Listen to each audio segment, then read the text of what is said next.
another edition of the Coach and Benway podcast. I'm Coach Redpill, joined by my co-host, Dr. Benway, and we are going to be just discussing.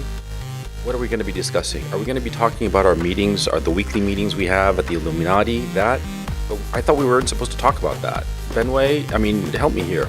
You're the Grand Wizard of the Illuminati, but are we doing it okay? Will we be expunged? Will we die in a fiery crash? Well, you can talk about the meetings that you attend. You don't go to the important ones like I do. Anyway, here's what's interesting today. I know we generally keep our news stories to the end, but this is more topical, but it's prompted by an interesting day of news today. So first off, I thought it was more than a little enjoyable that right in the middle of the carnival of congressional hearings on Brett Kavanaugh, Jack Dorsey showing up to say that he's not politically biased after he said he was politically biased.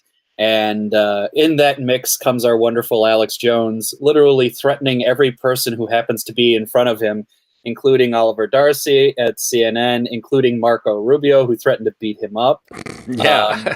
All of the, that's so literally the quote unquote conspiratorial minded person is literally walking the halls of the congressional building, like Lieutenant Dan Taylor, thumbing his finger to God in the middle of a hurricane. That's certainly the tone it felt like. So there was that. But even that wasn't the most interesting thing of the day. Ordinarily, it would have been. The most interesting thing of the day is this anonymous New York Times editorial, which basically says, I can't give you my name. I'm a member of the Trump administration, and I don't really like him. He's not really conservative. So what I'm doing is undermining him from within. And you should be thankful for me, America. I'm the unelected check. I'm the unelected check on this president. Yeah. Which basically means that right in the middle of the New York Times op-ed editorial page, right explicitly, they couldn't be more explicit if they told you, there is such a thing as a deep state conspiracy. We are in the Trump administration. We are undermining it. Yeah. If there's any more clear evidence to say, yes, there is a conspiratorial-minded attitude towards the halls of power, that was it. And it just got me to, I'm not going anywhere that I don't think anybody has already kind of picked up on in the past few years, but the acknowledgement of the conspiratorial view of the world, of history, what have you, is kind of it has to be acknowledged as a standard point of view of the world now, particularly in the last, 5 years or so, maybe even longer. What, the standard model that it's all conspiracies? Standard model of you have to acknowledge it as a mainstream opinion now. What, conspiracy theories? Well, it's at the what problem. Else are we talking about? No. Yeah. It's at okay. Look, about conspiracy theories. My thinking has always been that number one, conspiracies don't work because nobody can keep a secret. People blab. Okay, if two people know a secret, then it's no secret. It'll get out eventually. It always does. Because that's the nature of people. People love talking, and people love telling other people about things that they did. It's inevitable. So, number one, I've never believed in conspiracy theories.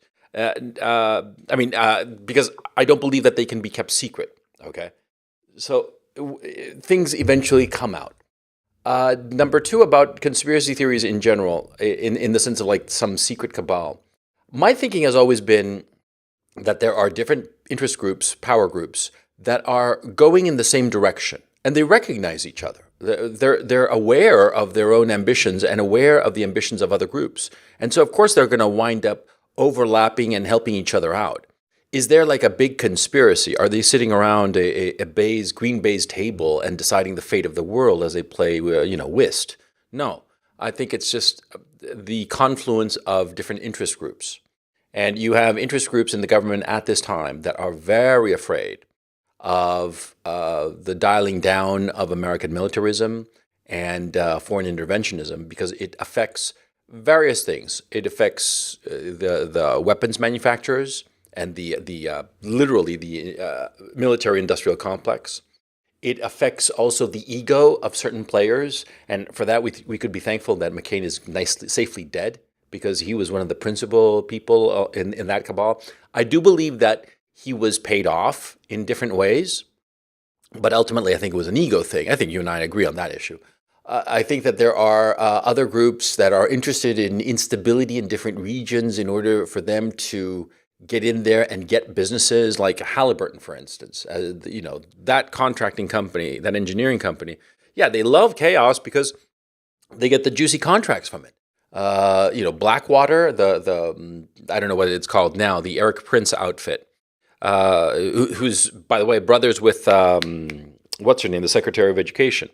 Those people, they love chaos because they want to insert their mercenaries into whatever trouble is being brewed or brewing or whatever mess was left behind by the American military intervention. Yeah, so of course there is a quote-unquote deep state. And of course there are entrenched bureaucrats who have a political viewpoint, irrespective of what it is. It could be very conservative, very liberal, but these entrenched bureaucrats want to, A, continue in their position, and B, ensure that their ideas, their approach, their politics are implemented in the government by hook or by crook.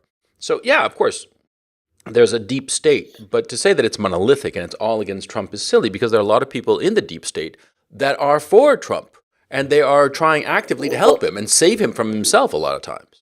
Well, I don't disagree with you on everything you said, but you did make a few straw mans that I think are common against this kind of thinking, which I'd like to nip in the bud right away. First off is this idea that, because no one can keep a conspiracy theory secret, they don't exist. That doesn't logically fall from point A to point B. All you're really saying is the idea that a conspiracy can be kept secret perfectly, that you'll never know about it. That can't happen. I'll acknowledge that's probably true, but that doesn't negate that there's such a thing as a conspiracy theory. Oh, no. I'm not saying. But that was basically the impetus of what you were saying. Okay, so I was trying to correct that. Let me finish what I was trying to say. So there's that element to it, but if there is a notion, and I think this is the bigger notion at play with regard to conspiracy theories. You could say one theory seems plausible, one theory doesn't seem plausible, but what consistently is plausible is the notion that the surface level mechanisms of how a society works, namely, there is a democratic process, your involvement is part of the plan to make it work from X, Y, or Z, is just simply one layer of organization here. There is a significant element to the society which you have to acknowledge that says it really operates independent of, the official rules of how we, our civics books tells us society is to govern, and it actually probably plays a more significant role than the official channels probably do. Totally you agree. at least have totally to acknowledge that. No, so totally to me, agree. that is now fairly, to me at least, something that can't be easily dismissed away, even though the New York Times, I remember earlier, a few years ago, was just trying to say that this notion of a deep state doesn't exist. It's just a con by conspiracy theorist minded people. Right-wing conspiracy minded people.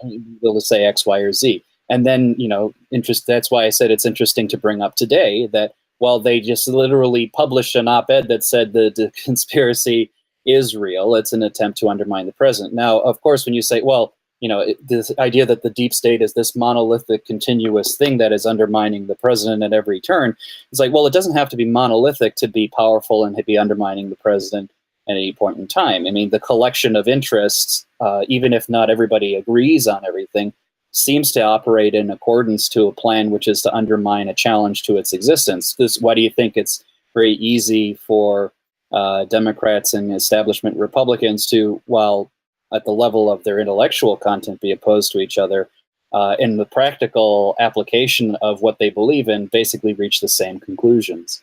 That tells me that you don't have to be of a unified body, not like a unified, almost like the Borg collective consciousness situation, but you have a gestalt, if you will, a collection of personalities, of interests, of people who have jobs under certain conditions who just happen to say, we'll just happen to, like inertia, fall together to the through the path of least resistance to get to the final conclusion that we all prefer. Yeah, well, my thinking is this, actually. The deep state emerged because it's quite obvious to anybody with even a casual glance that democracy is fundamentally inefficient. And especially the American democratic system is extremely inefficient. And the whole point of the American government's inefficiency is deliberate. because it seems to me that the founding fathers deliberately wanted a government that could never get anything done. Okay, so anything that had to be done would be essential. Now, think about it. Think of the whole notion of checks and balances. Think of how incredibly inefficient it is. It's not a single parliamentary body. It's two bodies. And one of them specifically designed to slow down anything that the other body did, which was much more popular, right? It's a deliberate structure it is a structure created deliberately so as that nothing will happen unless it's absolutely essential. And it seems to me that, especially in the post-war period of efficiency, sometimes efficiency for efficiency's sake, the whole whiz kids, McNamara, kind of like hyper efficiency. I think that what happened was that the deep state emerged from these McNamara clones who wanted things to be more efficient, run more efficiently, to get things done, in that famous phrase, which I've always thought was stupid, because sometimes not getting things done is actually more beneficial in the long run than actually, quote unquote, getting things done. Lots of times getting things done creates problems of its own. But going back to the point, I think that it's a product of this, what do you call these guys? The McNamara and the whole crowd, the whiz kids from Ford. Well, they were the brain trust of the Kennedy administration, and they were efficiency managers or whatever. The point is that it emerged from that because we didn't have the deep state before. And why didn't we have it before? Because we didn't have a group of people who valued efficiency and getting things done as the prime directive, as the most important value. Once we had that group and they were holding on to the reins of power in Washington, they just became the deep state. It just emerged, and they are these very efficient. They're like Strzok. I mean, look at Strzok. What is he? He's one of the McNamara's kids. Yeah, well, not directly, of course, but like he's a second generation. He's a grandchild of McNamara. He's the kind of guy who wants to get things done. He's hyper aggressive, looks at the numbers and the data, and is just driven. And he thinks that what he's doing is right. And look at the man. He's insane, obviously. I mean, I don't think anybody who saw that testimony can say otherwise. But he is a representative of the deep state.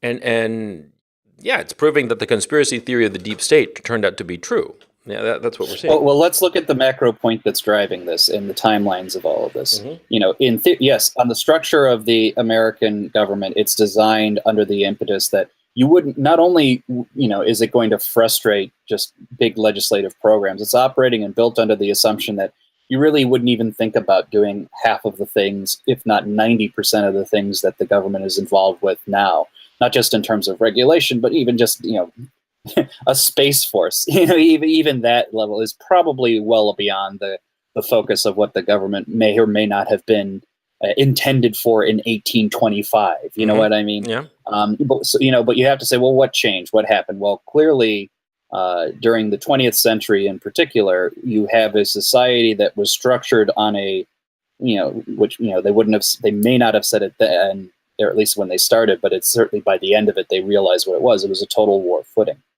The idea that the whole society can be structured and operated to achieve very big, not just social engineering goals, but, we're going to, this whole nation will be structured in a way that it will do nothing but fight a war and win it. And that is a very night and day difference between what the government was founded for. So when you're in that situation, you think to yourself, okay, well, all of these structures of government frustrate us. We'll operate somewhat independent of that. We'll figure out little loopholes and efficiency ways to work there. When you give yourself a big mandate, you figure out a way to get the resources you need to manage that mandate. So all of your managerial guys, from the Fordist era, in reference to Henry Ford, not Gerald Ford, mm-hmm. All of that was under the notion like, well, we have so much to do, we have to manage it efficiently. So that was when you had the notion that, well, the government needs to be run like a business, don't you know? And we're going to be very clever about it. And that's where a lot of those guys came from. Like, McNamara ran Ford. Yeah. Exactly. It wasn't a shock. And a lot of those guys, operated under those assumptions. And it's not surprising to me that the first president who wasn't necessarily the first president to bear the brunt of it, but perhaps the first president to recognize what was going on, in part because he was a fucking soldier, was Dwight Eisenhower. Mm. It's funny how people in retrospect say his departing speech, he gave that in 1961, early 1961. about the military-industrial complex. Everybody, and their brother, especially because they're trying to criticize Oliver Stone's reading of it. They said, "Oh, that's not really what he said. What he was really saying is blah, blah, blah." No, it's very clear now what he was saying. Yeah. It's very clear that he was saying, look, all of the efforts you're doing to have us on a permanent war footing, a permanent armaments industry, basically is restructuring the whole notion of what the society should be focused on. And it goes above and beyond, just a war footing. It's easy to get to the point where you say, well, I'm all structured for fighting war. But if we already accept the fact that we can manage through all of the war footing and the war production, but we should also be able to manage social engineering programs. We'll even call it a war. We'll call it a war on poverty. We'll call it a war on drugs. We'll use the mechanisms and the war on terror. We'll use the language that set up the apparatuses of bureaucracy we needed to run an actual war in the first place. We'll call these other domestic things we want to do, the war on fill in the blank. And hey, shit, we get to keep the little toys that we've built for ourselves, the little jobs that we've created for ourselves, the money that we've created for ourselves. And so it just continues. Going back to the original point, that the deep state was a conspiracy theory. Well, it's proven to be not the case. It's a very real thing. I've never quite understood why anybody in his right mind would claim that the deep state is a conspiracy, because I don't view the deep state as like a cabal of people sitting around. It's people who hang out at cocktail parties in Georgetown, and they're of the same set, and they have the same educational background. And they knew each other back at Choate and Wellesley and Williams, right? And they're hanging out, here in Washington, and one's a lobbyist, and one's the other. The other is the chief of staff for some congressman who's whatever. And of course, they're going to make a deal because they're friends. And so I don't have a problem believing in a deep state. I've never doubted the deep state because it's quite obvious. It's how societies tend to work, especially societies that have been internally stable for a very long time, and where all the silt has managed to settle. Okay, in such a society, it's inevitable that you're going to have people who were born of privilege, who are going to hang out with other people born of privilege, and they are going to self-consciously think that what they're doing is for the good of the nation. It's just good for the good of their class or of their set of friends, not for the good of the nation, because they don't have any conception of the nation, because they've always been at the top. It's when a nation is in social flux that you get people thrown from the very dregs of the society up to the top. I mean, think of Abraham Lincoln, for instance. He was at the bottom of the barrel and thrown up to the very top, the very pinnacle of the society, in one lifetime, in his own. And because of that journey, whatever you think of the man, you and I have discussed it, and I think that he's a horrible president retrospectively, but he actually knew about the different layers of the country. Whereas the people today, the people in Georgetown, that whole set, they have no fucking idea. But they are the deep state, and that's that. And okay, but going back to the what conspiracy. What you have to acknowledge about the cabal or the deep state or what have you is something that this country really doesn't like to acknowledge, but is fundamentally true, which is you can call it an aristocracy, you can call it a managerial class, you can call it the 1% all you want. There is a very strict, strict may be the wrong word. There is a very noticeable, identifiable, boundary-defined leadership class that basically sees, our collective group of whatever many people there are, however many tens of thousands, hundreds of thousands, it really doesn't matter, even if you go up to a few million. Our majority understanding really is all that matters at the end of the day.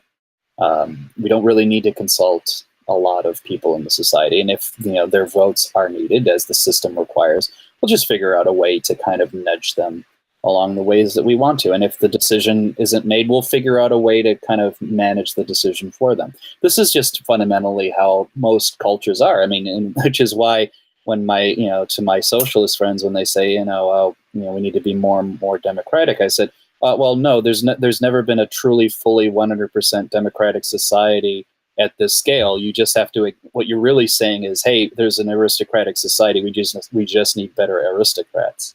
At the end of the day, that's the situation you're ultimately going to be in. Yeah. The United States has a very hard time acknowledging class, even though the class distinctions are quite obvious, and people use them all the time. You just talk about somebody and like there's just like not a wink and a nudge, but just a little thing that people are like, well, it's like you and I. You and I, um, it's like me, rather, you and me. Shit.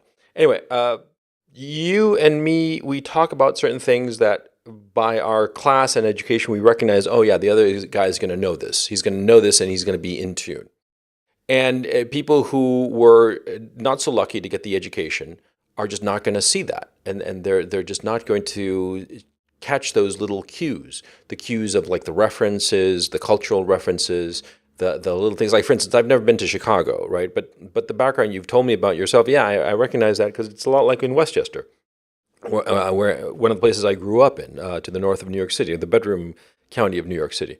And so, yeah, there's a common theme. You get to certain colleges, certain universities, and everybody's more or less of the same class. Even the affirmative action babies, often as not, are of that same class.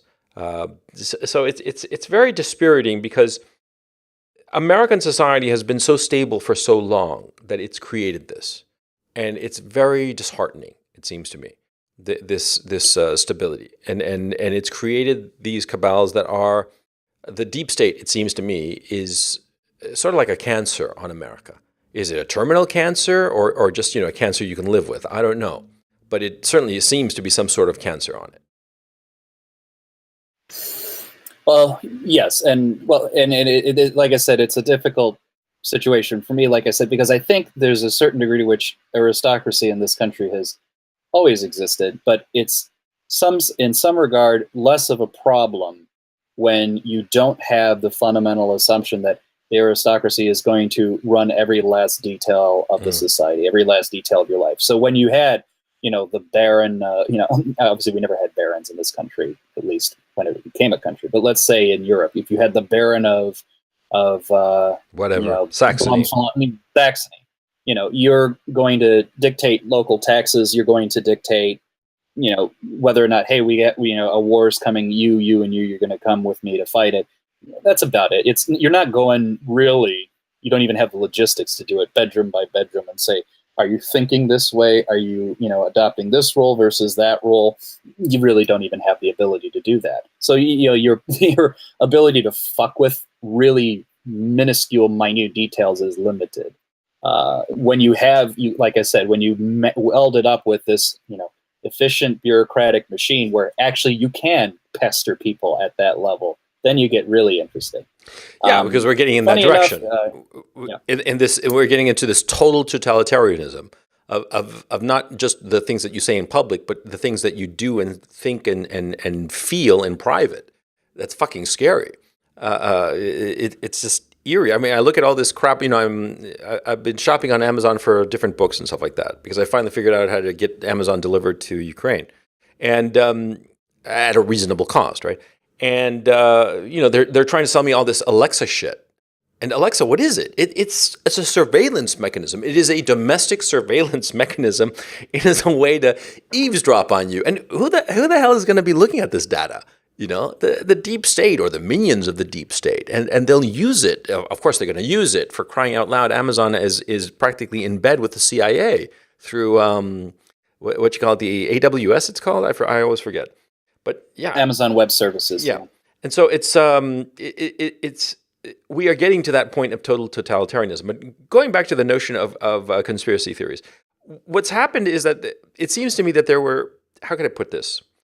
There were ridiculous conspiracy theories that were very easily used to broad brush all conspiracy theories. Like, for instance, the notion that Neil Armstrong never walked on the moon, or that Paul McCartney died in 1966, right? They are ridiculous conspiracy theories. But people believed them and repeated them lots of times. Go ahead. Well, yeah, I always prescribe to the theory that everybody but Paul is dead in the Beatles, which I'm almost there. Ringo, you're the last man standing to my realization. No, but that's so. Yes, to the point, and I think we've discussed that I want to say there's a difference because when we use the term, or when I'm going to say generally, when the term conspiracy theory is used, I want to separate it out into two ideas. One, which is just the logical usage of the word, which is there is a theory as to why something happened, and the theory was that, well, a group of people largely either in private or behind the scenes decided to make it happen. You can judge that based on facts, whether that's true or not. When people use in the mass media, he's a conspiracy theorist or a conspirator, they're really saying, they're trying to paint a visceral image of someone with the tinfoil hat, believes in every last detail. It's not just that, there was another shooter on the grassy knoll to kill JFK. It was that extra shooter was a glow-in-the-dark CIA nigger built by the Zeta Reticuli aliens from this, that, and the other. That whole notion of, a near religious kind of attitude of the world. And you and I have discussed it, which is those extreme conspiracy theorists are the idea that all randomness in the world is too scary. There will be a structure to every last detail. Yeah, exactly. And you can have comfort in that. And you can certainly criticize that. But I honestly think 90% of the people who are dismissed as conspiracy theorists probably don't even really fit into that category. And even if they did, they don't fit in that category 100% of the time. You just have to listen to what Alex Jones talks about to know that even if he's full of shit on one thing, the other 10 things he's talking about, probably 9 of those or even 8 of those aren't entirely, just shit piles. Oh, yeah. They actually have, probably legitimate and significant truth to them. Well, that's why he's become so popular. Because it's not that he's saying 100% of what he says is shit. It's that, maybe 20% of it is just bullshit. The frogs are gay or whatever. But a lot of that's true. Yeah. The frogs turning gay is actually demonstrably true. Well, we'll acknowledge that. I don't know. I don't care. But what I will say is that, he is clearly saying things that people believe in. And if people believe in, enough people believe in it, then it's probably true. Now, look, what's going on in the United States is quite simple. You have the entrenched bureaucracy, the quote-unquote deep state, that never in a million years expected Donald J. fucking Trump to ever be elected president. And they wigged the fuck out. They could not handle it, okay? Because they dislike him on a personal level, because they think that he's an idiot. And I agree. I think he's a fool too. I think that he's a used car salesman, but a very slick one. A guy who knows his customer and knows how to sell to his customer. And he knew how to sell to the American public, and he sold quite well. And then the second sin that he committed, as far as the deep state is concerned, is that he's blown them off. He's blown them off, and he just doesn't respect them. He fundamentally recognizes that they're full of shit, because they are. And, it takes a used car salesman to recognize another used car salesman. And the deep state, for all their pretensions of being, doing it all for the good of the country and all the rest of it, they are just used car salesmen who are basically peddling the notion of like war with everybody so that we can make some money, so we can be rich. That's the basic upshot of it. And, it's mono. Go ahead. Well, this was an interesting reading, especially of that anonymous article, the anonymous op-ed, I should say. More than a few people had the same idea, which was, what this person may be trying to gauge for is, hey, if they find me out, okay, good, they'll root me out, and then I can do a GoFundMe campaign and get some of that sweet GoFundMe dollars, and hey, I'll probably even be able to sell a book out of the fucking thing. So what does that tell me? A couple of things. One, do I think, even superficially, even a few layers below, maybe even close to their heart, do they believe that they're doing the right thing? No. They probably do. I think they probably do. But do they have a real understanding or a care for the long-term implications of what they're doing? No. And someone brought up, David Frum, who I don't like and I don't trust, but had an interesting point about this anonymous op-ed. He was very critical of it. And he said, look, if you really believed in something hard, or if you really acknowledged the implications of what you were doing, you would go public, you would say, I'm resigning, you would say, here's why, and you'd make the case for it. But because you're being underhanded about it, because you're being cowardly, and you're feeding, if you acknowledge that Trump is paranoid about this situation, I don't think he's paranoid in the sense that he's unjustified. But let's say if you think he's paranoid, and you're doing this, and you say, "Oh yeah, there is someone you can't trust in the administration. You don't know who it is, and there's more of us." What do you think his response is going to be? You think his response is going to be, I'm going to be cold and rational about this, No. and play the game? No, he's going to, he'll either purge people, or he'll stop listening to anybody, or he'll just say, fuck it, call in the army. If you really think that's his mentality, Yeah. So that tells me they don't really think through the implications, or they don't care. And going back to another, book in the ether, and I think Taleb is right on this. There is no true skin in the game, and this goes back to the idea that the aristocratic attitudes of this group. Here's what's different, and why I think even though yes they are a leadership class isolated from the rest of the country. Here's why I think they're more of a problem just than an old-fashioned aristocracy.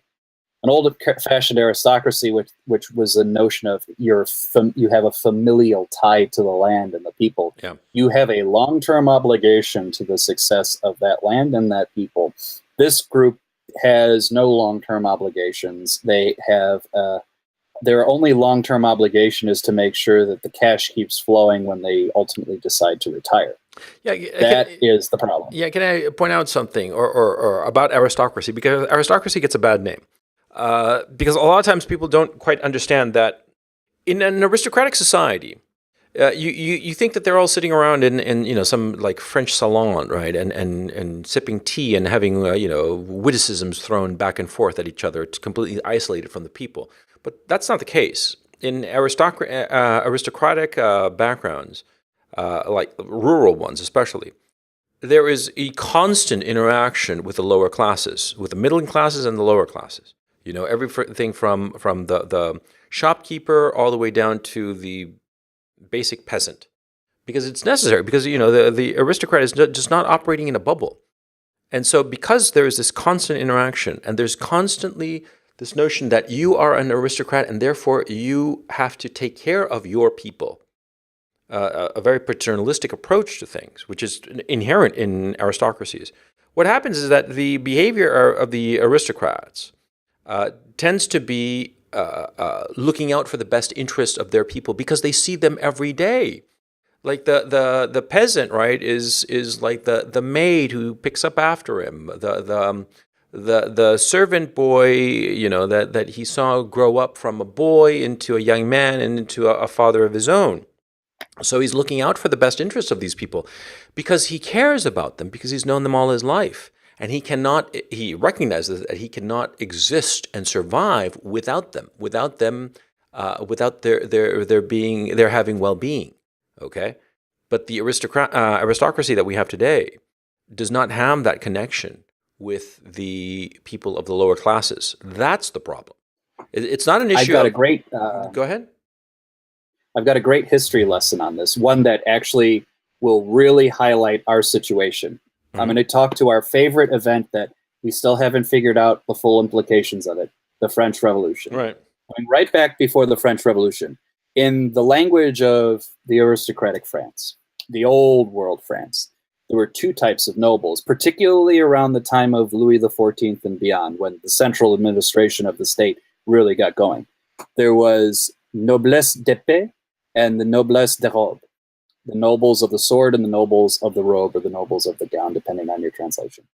The nobles of the sword were the old regional nobles, the ones who they got their titles from defending the country.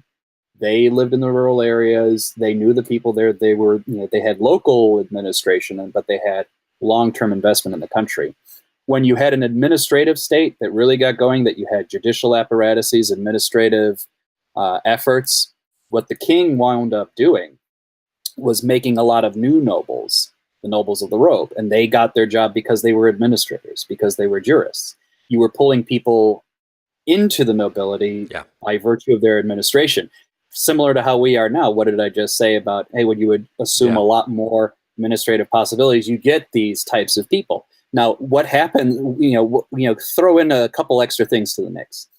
Louis XIV decided, I'm going to take all of these administrators and the nobles I frankly don't like or can't trust. They're all going to live with me in Versailles.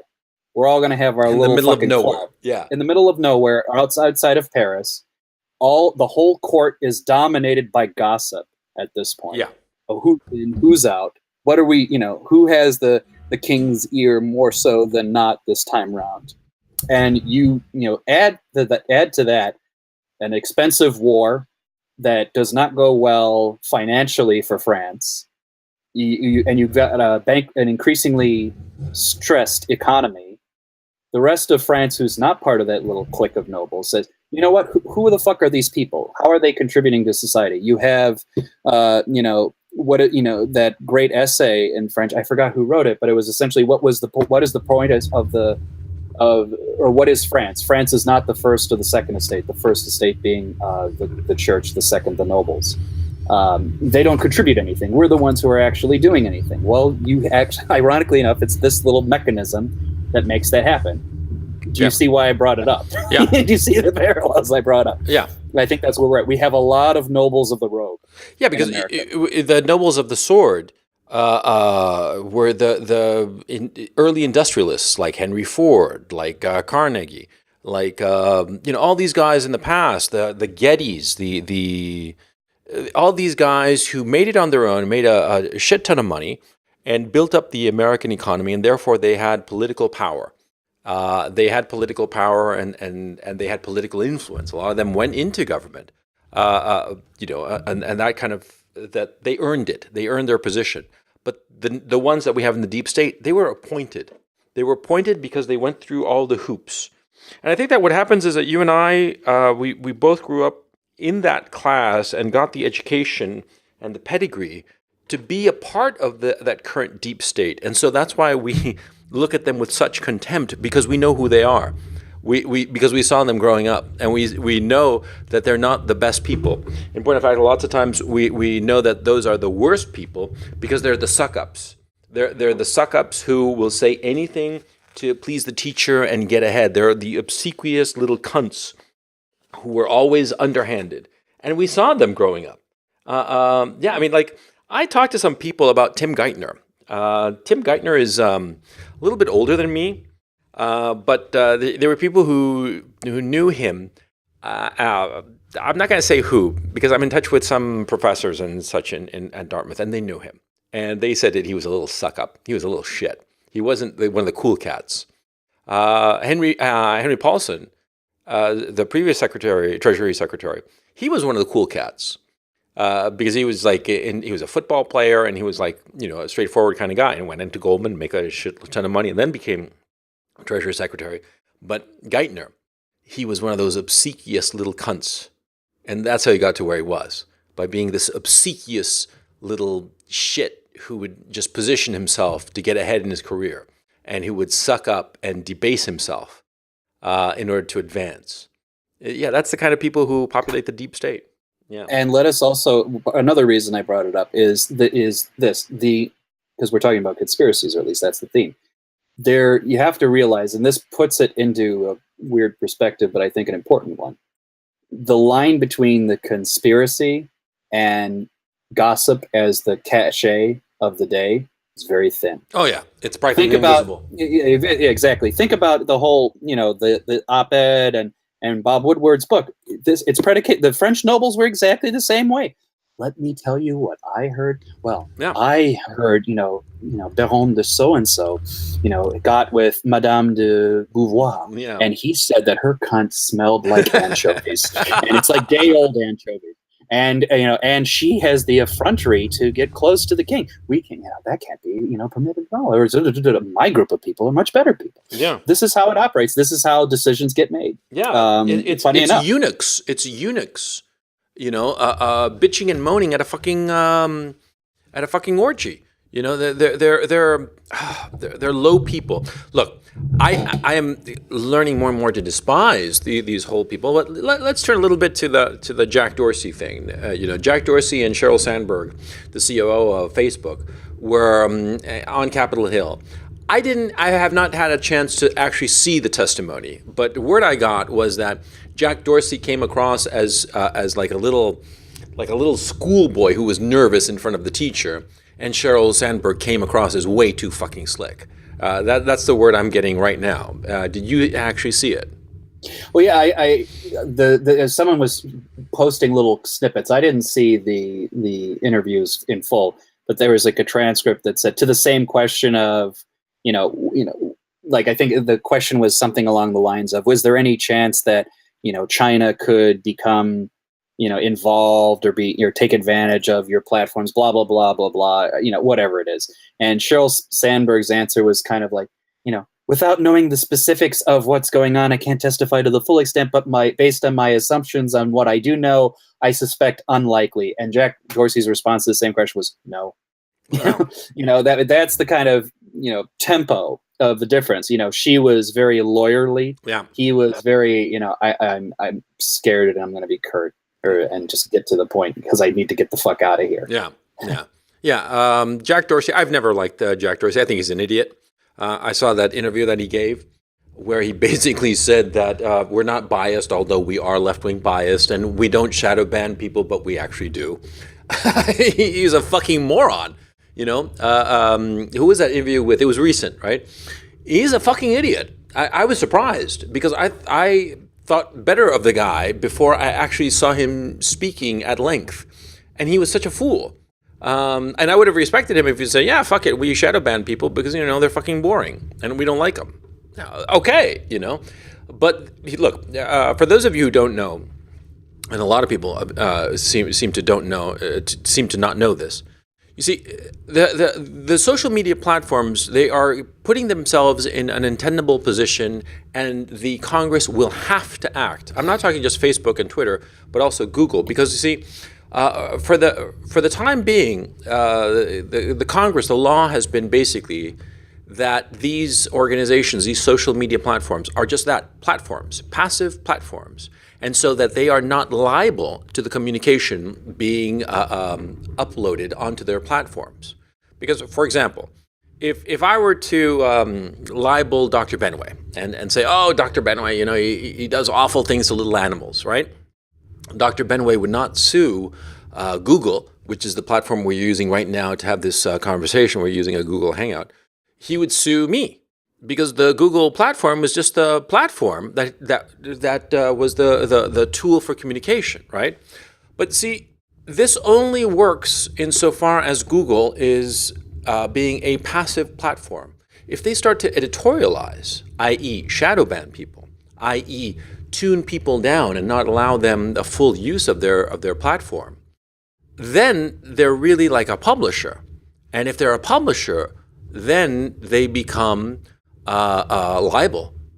They become, legally liable. They can be sued. Dr. Benway, instead of suing me for libel, can sue Google because Google allowed this libel of him to be spoken on the platform. See, and so these companies are trying to basically eat their cake and have it too. But it's coming to a point where they're not going to be able to do it because they've been so egregious with how they are editorializing against conservative voices that the majority party is getting pissed off, right? And so you're going to get to a point where people are going to say, well, you're editorializing, so you are going to be liable, and we are going to start to treat you as if you are a publisher, not a neutral platform, and then they're going to be fucked. Okay, so they're worried about that. Mm? And this is why we have to recognize the historical tendency.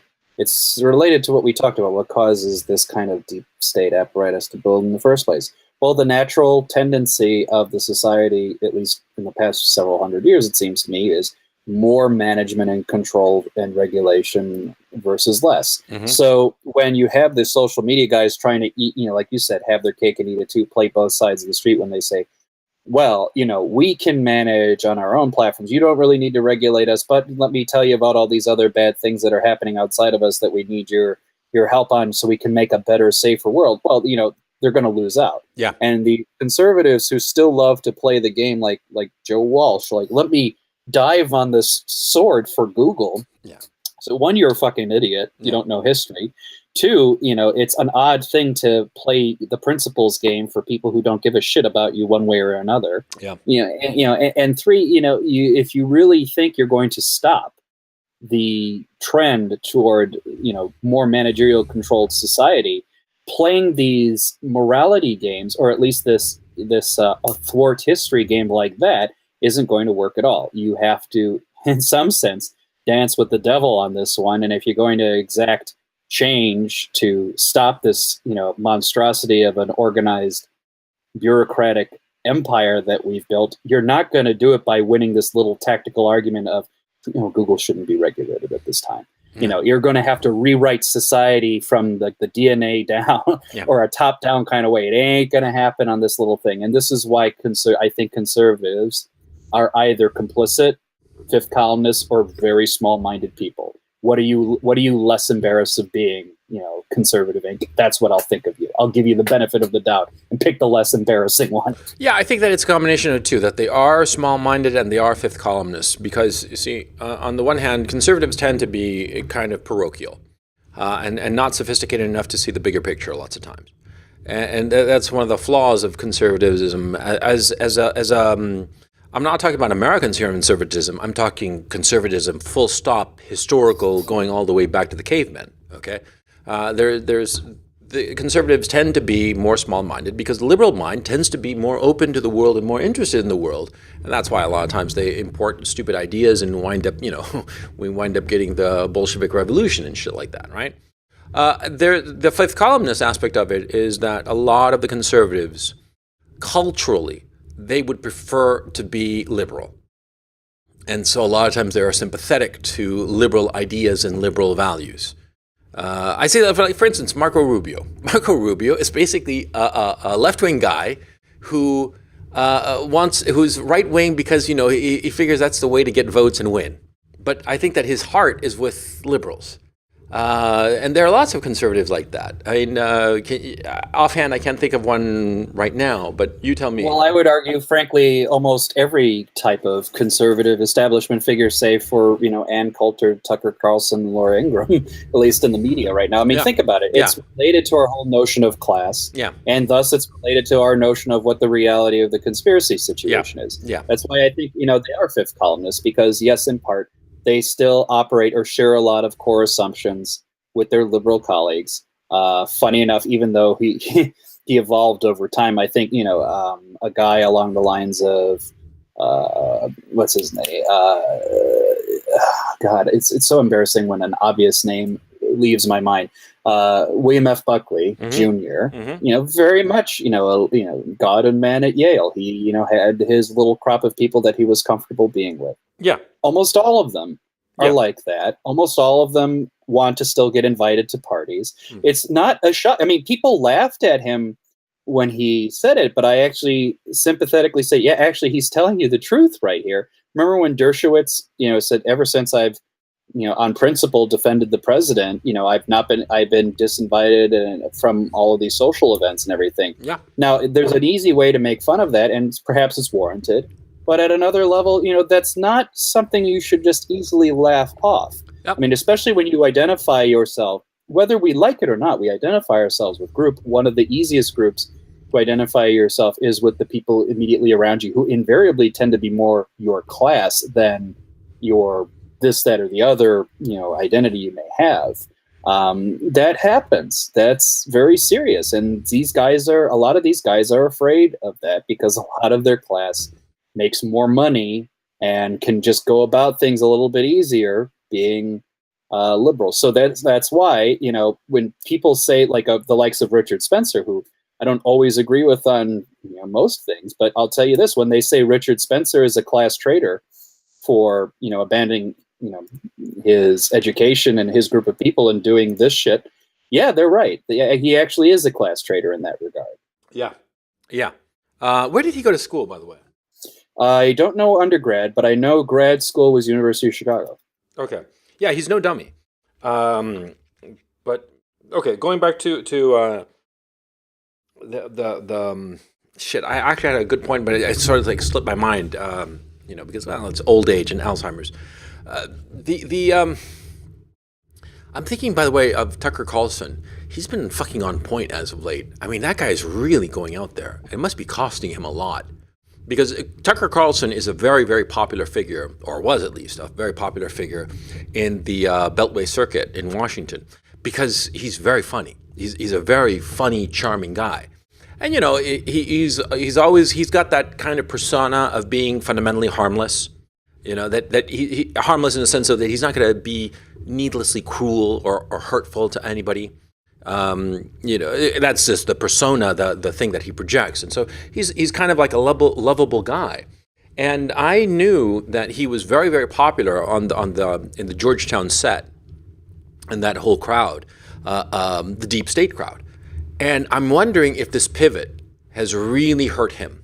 Because this guy, I mean, he lives in Washington. His kids go to the right schools. I mean, he's plugged in, and I'm wondering how much this is all affecting him because he's really turned up the heat. He's had some. This is going to sound crazy. I would not be surprised if Tucker Carlson at some point decides that he wants to run for office. He might. Actually, that thought did cross my mind. There was a significant transformation in Tucker Carlson, I would say, must have been, well, it became apparent in the Trump election, but I would say around the past 10 years or so, really, particularly after the war in Iraq, which he and a lot of other people acknowledge, at the time I was in favor of it, but you could physically see the difference with Tucker Carlson when he abandoned the bow tie. That's not a minor detail. Abandons the bow tie for just a normal tie. He was going around the country hanging out with a lot of average people. And as a result, he has to change his opinion. He saw it clearly that the immigration issue was a big, substantial point for a lot of the country, and he saw how it connected to all these other items. It wasn't a shock to me when I saw it, particularly like around the time of the president talking about the genocide in South Africa. President, you can use those terms, but effectively we know what we're talking about. But that was because of Tucker's show. Yeah. And I immediately, and I was not surprised to see this, they said, Tucker Carlson is nothing more than a mouthpiece for white nationalism and all of these other things. That's when I said, okay, they're going to do their targeted campaign to get rid of Tucker at this point. Yeah. But I do think, from day one, when Tucker, is certainly friendly to the president's idea, but willing to be skeptical about the degree to which the president can execute on his desires, I do think it's possible that, Tucker may go and run and do his thing. But I do think that, again, like I said, tying into the notion of what is the real nature of the conspiracy, I think there's a lot of people in his class, and he lives in one of the wealthiest districts of the nation, outside, the suburbs of D.C. Mm-hmm. They all, it goes from embarrassment of what he's saying to outright, we need to remove him from our circles by any means necessary. Yeah. It must be costing him a lot to be going in this direction, and a cost that people watching him will have no idea about, but that he and his wife and kids must be feeling, because it's not going to be just affecting him. They're not going to be inviting the daughters to the birthday parties and shit like that. And you think, well, that's kind of trivial shit. Yeah, but it matters. I mean, when my daughter, for instance, doesn't get invited to the right birthday party of the cool friend, well, that doesn't happen. But if it were to happen, it would be catastrophic for her, and therefore catastrophic for me, because my daughter, my 5-year-old child, is shitloads more important than a lot of my principles. I'd happily sacrifice a whole bunch of political principles for the sake of keeping my daughter happy. Because we all would, because our children are the most important thing in our lives. Yeah. Well, just imagine every time you were on the receiving end of being dismissed by the people around you in school. It's not a light thing. You eventually grow out of it, but it's still a developmental big milestone that does affect you. Yeah. And, the other thing, you have to ultimately keep in mind, and this is why I laugh whenever people say like, oh, we have a campaign against bullying. We have to have a campaign against, these kind of bad attitudes that are spawned by the internet and the likes of Trump. The truth of the matter is classes and societies like that operate on the fundamental idea that bullying is their most useful tool. Yeah. Their most effective tool. Yeah. Don't give me that fucking noise, that white noise about how you're fighting bullies, this attitude, this bullying attitude of the world. No, you fucking use it. Any society, and this is, again, related to gossip, related to conspiracy, another major tool. We will bully anybody we want, and we will say, well, it's our First Amendment right to do so, even though fundamentally you're not acting out of individualism per se, you're acting out of a collective social desire to maintain who goes in and who does not come in, Yeah. and who plays the rules and who does not play the rules and all that Yeah. shit. Oh, by the way, did you see that thing about what's her name, Bash, this woman, the aide to Ryan Kavanaugh at the hearings, her white nationalist, her white power sign. Did you? Yeah, the Mexican Jewish white nationalist. Yeah. She's a very rare breed, but that just shows you how. I thought that she was a stereotype of the white nationalist. You know, that she's half Mexican, half Jewish. Yeah, that's just like, she's just welcome to join up in the KKK. Hey, she's a grand wizardress of the KKK. Didn't you know it? Good God, can you believe that nonsense? And pretty soon they're going to say Larry David is an honorary Grand Dragon of the Ku Klux Klan. You know, Shlomo Sheckelstein is his code name. But can you fucking believe that shit? I mean, the thing is, I actually stopped and mimicked that thing, and the way that she held her hand there, because it looked awkward. I'll grant that it looked awkward, but it actually felt quite natural. It didn't feel odd or anything. It's just like, you know, one finger leaning on the arm, and the other three fingers sort of like dangling off the arm. The forefinger and thumb hanging on the ledge of her arm. It felt natural. It might have looked awkward. Nobody in their right mind could think that this is like a secret, you know, white nationalist symbol or some shit like that. I mean, how could anybody think that? And on top of that, it was a fucking troll. They were fucking with you. It was 4chan. Oh man, I don't get it. I don't get that. Well, people I mean, their response to her and the outright stupidity of it is basically like I said, it's the bullying we've been saying. It's the tool. It's the tactic of all of this. They don't, whether or not she really fits, it doesn't matter. It's like if you know, like stupid kids at school. If you say, you know, when you're a kid, oh, you know, what are you? I'm like, oh, I'm partly Russian. It's like, oh, you're a fucking communist. Like that's the level of logic that kids have. I mean, it's just it's childish. Well, the media is very childish. Yeah, it goes back to the original point that the deep state never anticipated that Donald Trump would actually win, and they never anticipated that he would not make friends with them. Because I think that that's the other thing too, that there was their first initial freak out, and then they realized he's not going to play nice with us. And I think that also the 2 April bombings of Syria clued them in, because he basically played them. He was like, okay, I'm going to shoot Syria, and he lobbed a few missiles, and that was that. No war. No more boots on the ground, no more advisors, no more money. And the first time they got fooled, the second time they got fooled, but then they sort of like, in the afterglow, they realized we got played. And I think that it's pissing them off. I also think that as the midterms come closer, the deep state is realizing that the Democrats don't have a fucking clue what they're doing. But do you hear another established Clintonista congressman lost his primary to an upstart socialist? Was that in Massachusetts? Exactly right.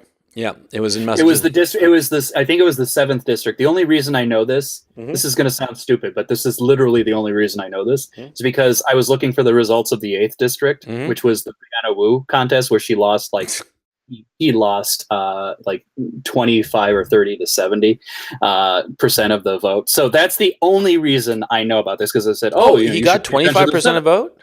He got like 20%. Yeah, he got 20% of the vote. Yeah, good for him. You're a he as far as I'm concerned. You fucking dyke. Yeah, he's a guy. And why do you call him dyke? He's a guy. You can't be a dyke if you're a guy. Anyway. Well, it's more embarrassing to be a dyke if you're a man. It's really just, you really missed the mark at that point. Anyway, no, I just call them geldings. That's what I call them. But anyway, going back to she won. And also she seems better put together than Ocasio-Cortez, because Ocasio-Cortez is looking to be the most phenomenal embarrassment. I mean, she's an idiot. It's not that she's had a couple of faux pas. No, she's stupid. She's actively an idiot.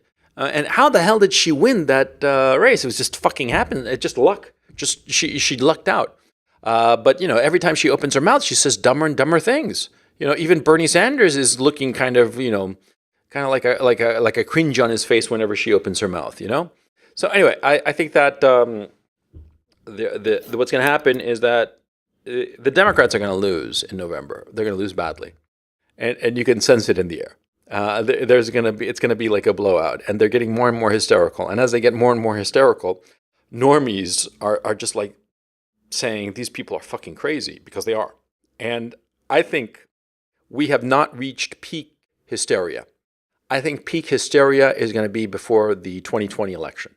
That's when it's going to be peak hysteria, because they're going to lose this and the midterm, and especially because all those seats that are up for re-election in the Senate, most of the weak seats are democratically held.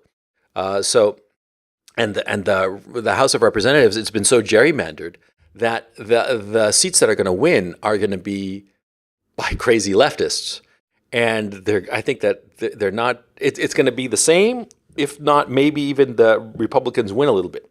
If the Republicans win a little bit, and if it's like Trump supporters, Trump guys who win, oh man, that's curtains for the old Republican Party. They're going to have to realign behind Trump 100%, or else they're fucked. I mean, yeah. Yeah, so I honestly don't know how it's going to play out on this front. I suspect that what will happen, because I've seen some disappointing things in terms of just energy on our side, but I think how it will play out regardless is the screech factor is going to kick up to 11, and I think this is certainly like early September, rah rah sis boom bah for the election. Yeah. That op-ed, all of these, the hearings, as soon as Brett Kavanaugh starts talking, he's like, "Excuse me, point of order. I think we should not vote." Kind of attitude that the Democrats had, which they did in unison. Another conspiracy, by the way. Because this is going to get ratcheted up to 11, one of two things can happen. Either people naively believe all of this bullshit, or the likes of Trump and the smarter members of his media team know how to play this. And like I said, I've been posting a couple times when the Republican side actually puts together a good media campaign or a little video that actually was really nice selling of the stupidity on the other side. I say, oh, they're getting a little bit better. They're getting a little bit better. Yeah, they are getting a little bit better. They really need to take the president's lead on this. Whether, for all of the criticisms we may or may not have of our president, one thing he really knows what he's doing is how to play the media game in an election, and they really need to listen to him on this front. Yeah, I agree. I agree, because, call him whatever you want, but he knows how to play media. He knows what he's doing insofar as media is concerned, and he knows how to really make the other guy look like a fool. And it seems to me that the Democrats are just playing into him. If Trump, if these midterms go Trump's way, that he picks up a seat or maybe even 2 seats in the Senate, and he picks up a few seats, just even 2 or 3 in the House, he will be golden. He will be bulletproof, because it will be the first sitting president who's won his first midterm election since Reagan? No, Bush Jr. Bush Jr. Remember after September 11th? Oh, yeah, okay. 2002, there was a fucking blowout, Yeah. Okay, so yeah, Bush too. It would be like it would be politically devastating for the Democrats. They would not know what hit them, and I will bet you, I'm betting you, I'll bet you anything you want, that they will double down and Kamala Harris will be the nominee for president in the 2020 election. I'm saying it, I've been saying it for a while now, but believe me, they're going to field some insane psycho lefty who is going to get the shit kicked out of her come November of 2020. But yeah, we got to get through the November of 2018. I actually, on that front, I think what I'm really looking for the Democratic primary in the next coming year or so, I really want to see the minority cat fight between Kamala Harris and Cory Booker. I want that to last for months. Oh, yeah. I want it to be so petty. Yeah. Because it will get petty, because both of them are stupid with big egos. Yeah. And I just cannot wait. And you could even play the whole, like, she's from the West Coast, he's from the East Coast. Yeah, Bloods and Crips. Yeah, Bloods and Crips shit. And it literally, and if the savvy alt-writers should pay attention to this, they should really play up that game, the Bloods versus the Crips thing. Yeah, if they play that, I hope who's that Biggie happens. and who's Tupac? Exactly. Exactly. That's exactly right. I think that's the happy note we should end on, rather than a black pill. Yeah. So on that, Democrats, it is a black pill, given who's running. I wouldn't go so far. Yeah, but on the Kamala Harris front, she's already positioning herself. Have you seen? She's already positioning herself. She's gonna run. She's gonna run, and she's gonna win. Okay, because she's a fucking woman, and she's a black woman. Man, if she just came out as a lesbian transsexual, she'd be aces as far as the Democrats are concerned. She'd win everything. Oh man, it's gonna be a fucking blowout. And Kristen Gillibrand, what's she doing? She's working New York State. She's not going national.